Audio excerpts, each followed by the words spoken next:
আজ সকালে দিল্লিতে যুক্তরাজ্য থেকে আসা আওয়ামী লীগের নেতাদের এক প্রতিনিধি দলের সঙ্গে মুখোমুখি বৈঠক করেছেন বাংলাদেশের নির্বাসিত প্রধানমন্ত্রী শেখ হাসিনা। ভারত সরকারের অনুমতি ও সক্রিয় সহযোগিতা ছাড়া এই বৈঠক হতে পারত না।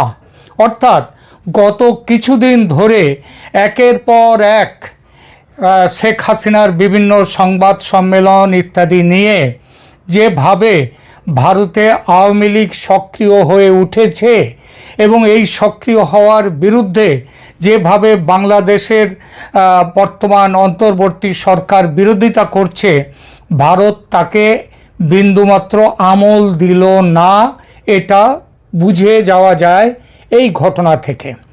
যথারীতি আওয়ামী লীগ দলের প্রতি ভারতের সমর্থন ক্রমশ, যেটা পরোক্ষ পর্যায়ে ছিল কিছুদিন আগেও, সেটা এখন প্রত্যক্ষ সহযোগিতার পথে চলতে যে শুরু করেছে, এটা নতুন করে বলার অপেক্ষা রাখে না।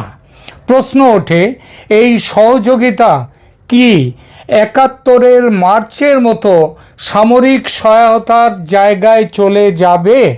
এই বিষয়টি নিয়ে এখনকার প্রতিবেদন। তবে প্রথমে এই বৈঠকের খবরটির কিছু বিবরণ দিয়ে শুরু করি আলোচনা। আজ ৩১শে জানুয়ারি ২০২৬ দিল্লির একটি সুরক্ষিত বাসভবনে শেখ হাসিনার সঙ্গে যুক্তরাজ্য আওয়ামী লীগের ব্রিটেনের আওয়ামী লীগ নেতাদের বৈঠকের খবরটি বেশ চাঞ্চল্য তৈরি করেছে। গণমাধ্যমের খবর অনুযায়ী যুক্তরাজ্য আওয়ামী লীগের একটি প্রতিনিধি দল শেখ হাসিনার সঙ্গে দীর্ঘ ৫ ঘন্টা বৈঠক করেছেন। খেয়াল করবেন, বৈঠক চলার যে স্থায়িত্ব সময়টা খেয়াল করবেন, ৫ ঘন্টা। এই প্রতিনিধি দলটি লন্ডন থেকে দিল্লিতে পৌঁছেছিল কয়েকদিন আগে, আজ সকালে নয়, কিংবা কাল বিকেলে কিংবা রাত্রে নয়। প্রাপ্ত তথ্য যা বলছে, এই সময়ের মধ্যে তারা ভারত সরকারের বিভিন্ন মহলের সঙ্গে যোগাযোগ করেছেন। সেসব যোগাযোগ কোন বিষয়ে সেটা স্পষ্ট জানা যায়নি। তবে প্রধানমন্ত্রী শেখ হাসিনার সঙ্গে দেখা করাটা যে খুব একটা সহজ নয়, সেটা তো সবাই জানি।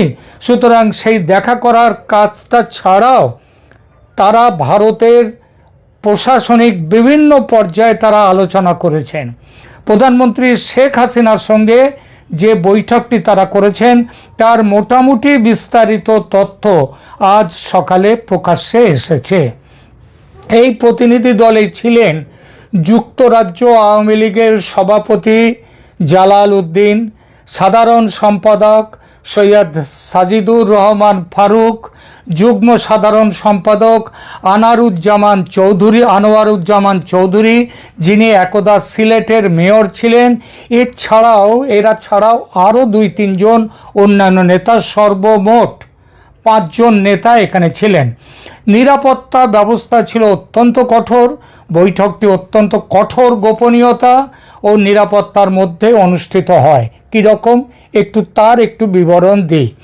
ভারতীয় নিরাপত্তা বাহিনীর বিশেষ গাড়িতে করে নেতাদের নির্দিষ্ট বাসভবনে নিয়ে যাওয়া হয়।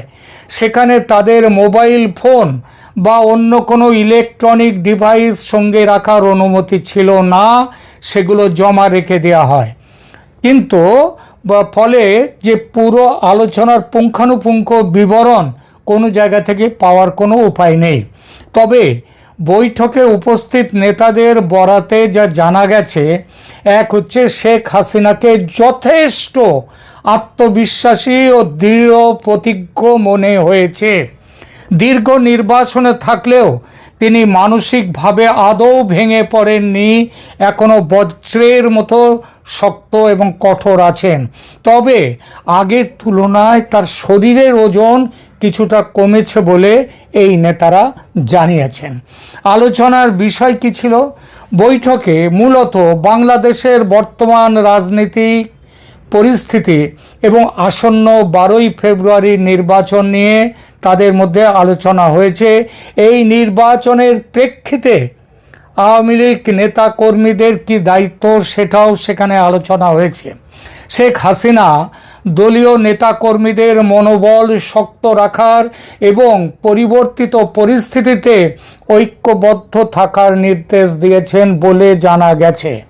নেতারা যারা ওখানে ছিলেন তারা বললেন, আমাদের কাছে অনেক রকমভাবে অপপ্রচার চলছে যে আপনি নাকি এই আপনার যে নেতৃত্ব ছেড়ে আপনি রাজনীতি থেকে বিদায় নেওয়ার কথা ভাবছেন।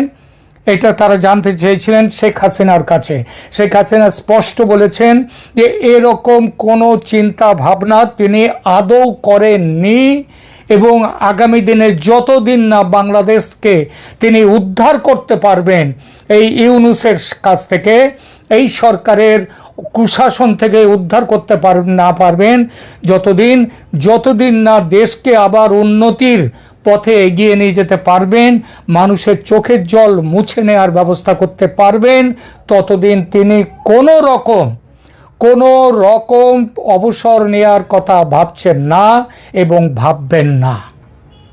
তিনি বরং বলেছেন যে নেতাকর্মীদের মনোবল শক্ত রাখার এবং পরিবর্তিত পরিস্থিতিতে ঐক্যবদ্ধ থাকার নির্দেশ দিয়েছেন বলে জানা গেছে এবং এটাও বলেছেন এখন থেকে তিনি নিয়মিত নির্দেশ সমস্ত কিছু পাঠাবেন।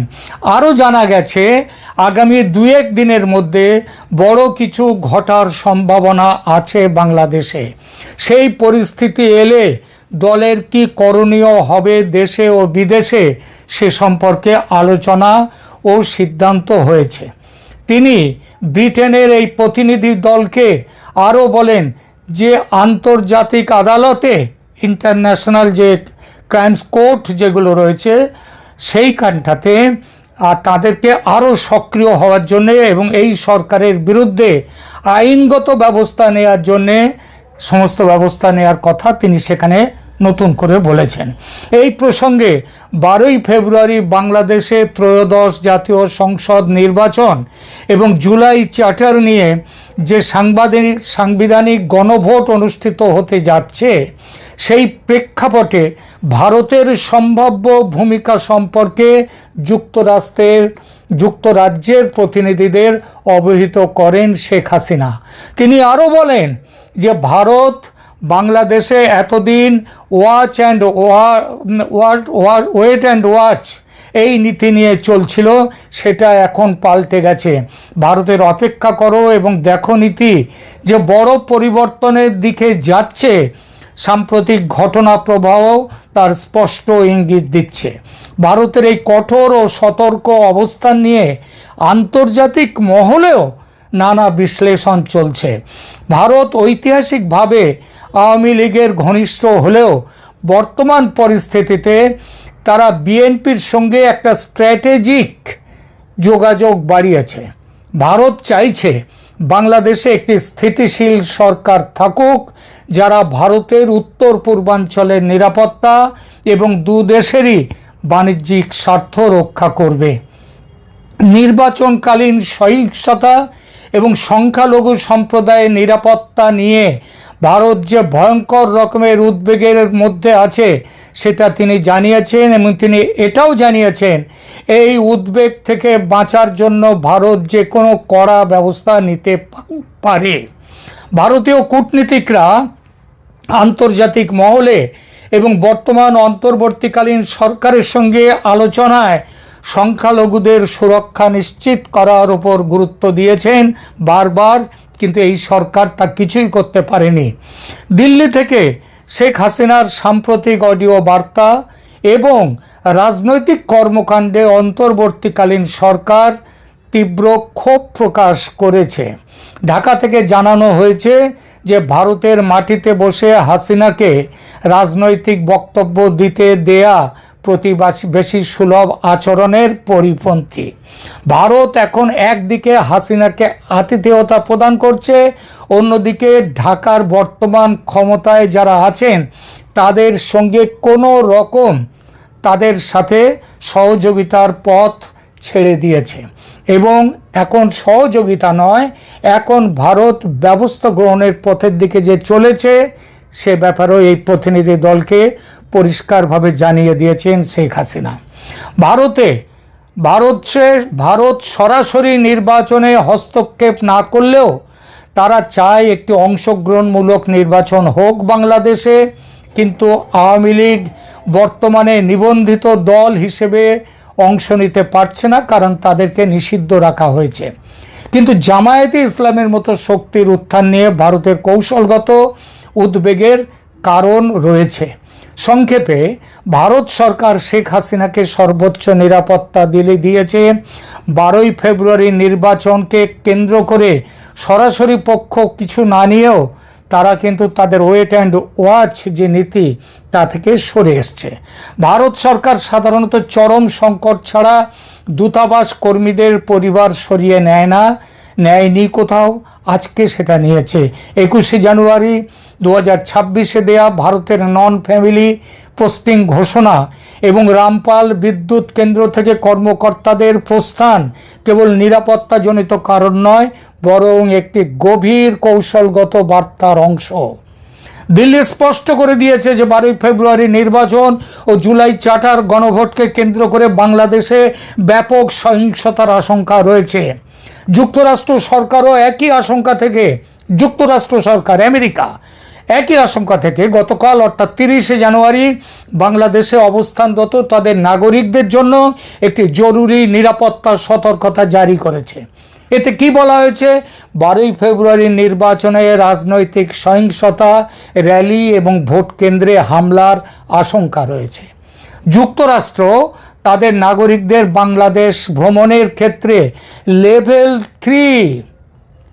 লেভেল 3 পুনর্বিবেচনা ক্যাটেগরিতে রেখেছে। লেভেল 3 রিকনসিডার ট্রাভেল, মানে এই সময় বাংলাদেশে আসাটা ঠিক নয়, পুনর্বিবেচনা করার সিদ্ধান্ত। এছাড়া রামপাল বিদ্যুৎ কেন্দ্রের কর্মকর্তাদের চলে যাওয়া, জানুয়ারির শেষ সপ্তাহে 17 জন ভারতীয় কর্মকর্তাকে তুলে নিয়েছে দিল্লি, যাদের মধ্যে 9 জন হচ্ছে ঊর্ধ্বতন প্রকৌশলী, এবং এদের চলে যাওয়ার ফলে রামপাল বিদ্যুৎ কেন্দ্র আপাতত তাদের কাজ প্রায় বন্ধ হওয়ার মুখে। এছাড়া ভারত যে ফ্রেন্ডশিপ পাইপলাইন দিয়ে যে ডিজেল পাঠাচ্ছিল, পেট্রোল পাঠাচ্ছিল, গ্যাস পাঠাচ্ছিল বিভিন্ন অন্য জায়গা থেকে, সেসবগুলো বন্ধ করে দেওয়ার ব্যাপারে সিদ্ধান্ত নিয়ে ফেলেছে। শুধু ঢাকা বা দিল্লি নয়, আন্তর্জাতিক বিভিন্ন প্রভাবশালী গণমাধ্যম পর্যন্ত এই পরিস্থিতিকে ভীষণ রকমের বিপজ্জনক বলে আখ্যা দিয়েছে। উইয়ন ও ভারতীয় গণমাধ্যম তারা বাংলাদেশে ক্রমবর্ধমান ভারত বিরোধী মনোভাব এবং উগ্রবাদী শক্তির উত্থানকে প্রধান ইস্যু হিসেবে তুলে ধরেছে। তাদের মতে বাংলাদেশে ভারতীয় স্বার্থ স্থাপনাগুলো এখন সরাসরি হুমকির মুখে, আর এটা হলে সন্ত্রাসবাদ দমনে কঠোর ব্যবস্থা নেবে ভারত, যেমনটা অপারেশন সিন্দুরে সময় পাকিস্তানে করেছে ভারত। ডয়েচে ভেলে ও বিবিসি তারা কি বলছে? ইউরোপীয় সংবাদ মাধ্যমগুলো বলছে বাংলাদেশ এখন একটা ক্রস রোডে দাঁড়িয়ে, একদিকে একটা সাজানো নির্বাচনের মাধ্যমে নিয়ন্ত্রিত গণতন্ত্রে, সুস্থ গণতন্ত্রে নয়, নিয়ন্ত্রিত গণতন্ত্রে ফেরার চেষ্টা, অন্যদিকে সাংবিধানিক সংস্কার নিয়ে জনমনে অসন্তোষ তীব্র। তারা ভারতের এই সরে আসাকে বাংলাদেশের নিরাপত্তা শূন্যতা বা সিকিউরিটি ভ্যাকুয়াম তৈরির পূর্বাভাস হিসেবে দেখছে। সাউথ চায়না মর্নিং পোস্ট তারা বিষয়টাকে আঞ্চলিক ভূরাজনীতির প্রেক্ষাপটে দেখছে। তাদের মতে ভারত যদি বাংলাদেশ থেকে মুখ ফিরিয়ে নেয় বা কঠোর অর্থনৈতিক অবরোধই শুরু করে দেয়, সামরিক অবরোধের কথা ভাবছি না, তাহলেও তা বাংলাদেশের অর্থনীতিতে চরম বিপর্যয় ডেকে আনবে। সার্বিক পরিস্থিতি নিয়ে, সব কিছু নিয়ে প্রতিনিধি দলের সঙ্গে শেখ হাসিনার বিস্তারিত আলোচনা হয়েছে। আমাদের কাছে এও খবর আছে যে গত কয়েকদিনে তিনি ভারতে থাকা আওয়ামী লীগের বিভিন্ন পর্যায়ের নেতাদের সাথে তিনি আলোচনা করেছেন। সেই সমস্ত আলোচনায় দলের রুখে দাঁড়ানো, রাজনৈতিক কার্যক্রম শুরু করা, তার নিজের দেশে ফেরা, এই নেতাদের দেশে ফেরা, এই সব কিছুর দিনক্ষণ নিয়ে নীল নকশা তৈরি করে ফেলেছেন প্রধানমন্ত্রী শেখ হাসিনা। আর সেই নীল নকশায় ভূমিকা রয়েছে ভারত সরকারেরও। পরিস্থিতি নির্ভর করছে প্রস্তাবিত নির্বাচনের ওপর। এই একই দিকে তাকিয়ে আছে ভারত। নির্বাচন স্থগিত হলে ভারত ও আওয়ামী লীগ যৌথভাবে কার্যকর করতে নামবে প্ল্যান এ। আর নির্বাচন বহাল থাকলে, যদি নির্বাচন হয়, নিয়ন্ত্রিত গণতন্ত্র, জালিয়াতির নির্বাচন, এটা যদি বহাল থাকে, নির্বাচন যদি হয়ে যায়, সেক্ষেত্রে আসবে প্ল্যান বি। দুটোতেই জড়িয়ে থাকবে সামরিক অভিযান, গৃহযুদ্ধের সম্ভাবনা। সুতরাং সব মিলিয়ে বড় কিছু যে ঘটতে চলেছে বাংলাদেশে, সেটা পরিষ্কার। আপাতত এই পর্যন্ত, ধন্যবাদ।